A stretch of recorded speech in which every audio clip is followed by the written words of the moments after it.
I'm not a groupie though. I'm not, because women are very concerned with that in the underground. In the commercial world, they'll just slut it out like, oh, no, I want to see you backstage. Because believe me, I opened up for plenty of major label acts, and I was like, wow, here's the big difference. So it's on and popping, but at the same time, let me interrupt my story to tell brothers out there that if you come into hip hop to look for women, believe me, they're there.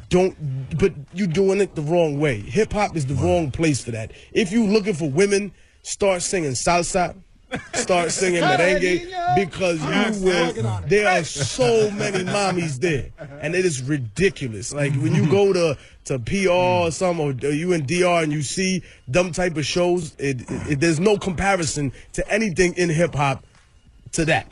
So just to interrupt. Back to the story. Shorty comes up to me and doesn't say, I love your music. I think you're the greatest rapper of all time. She goes, hey, Technique, I really want to suck your and I was like, whoa. Like that. Word? Just straight up, like, I want to suck it. No filter? No, just straight up. Like, I don't care. I don't even know your real name. Real debaucherous. I don't know nothing. No.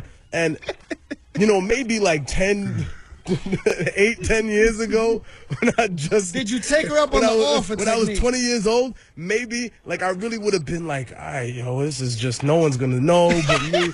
But I'm not gonna have to live this down with my peoples. But to give you some idea of how much my mind has changed, I was on my way to get paid at the time. Okay. So in my mind, I'm thinking, I'm gonna get money. What is this woman talking to me about? And the thing that ran into my head more than anything else is, you know what?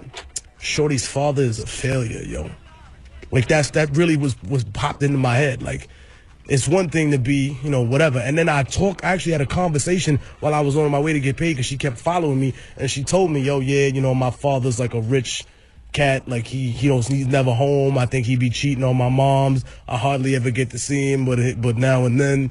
And it led me to think like, damn, the things that we do in this life really have repercussions, not just on us, but on the people we love too, because who knows, if he was around, maybe she would have had a different mentality and not try to smut herself out to whatever dude she sees on stage with a microphone. Word. And that's not me, trying to be some champion for female rights. It doesn't mean that I don't like to party or dance with beautiful women at shows, but it gave me another perspective to this. I take my business very seriously. Some people think that touring is an orgy or some constant drunk fest. More than the average rapper. And you know what? I am the manager.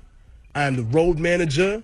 And I work with the booking agent, too, to make sure that everything goes down the right way, that our hotels are set up the proper way. I'll book it myself. Right. I have people that come with me to make sure that we get food right after the show, because sometimes the show will end at 3 o'clock in the morning. Right. And, if you in, Bridgeport, Connecticut, you know what I mean? If you in... Or bad pizza. Right, if you in Camden, you know what I mean? If you in Philly, you in Baltimore, 4 in the morning...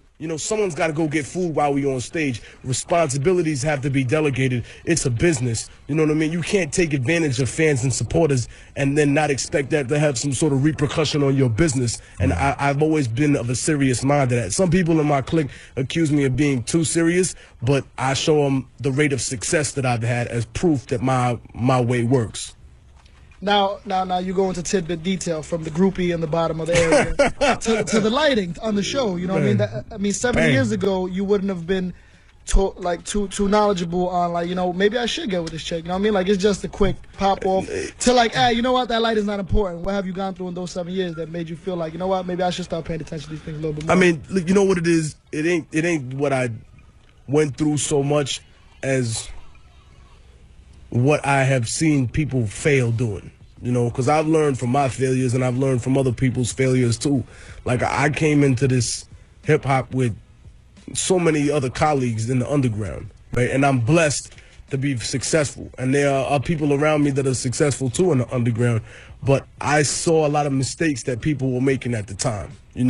They were rushing the material that they had, so it wasn't quality work, and people were upset. And sometimes people get mad because they're like, put out the middle passage now, Technique. And I'm like, look, I'm 7 songs deep. If I rush this, I'm going to have 7 good songs, and then I'm going to have another 7 mediocre tracks. Like, that's not the way hip-hop is supposed to be. Like, I respect the people that support my music monetarily and then come to the shows.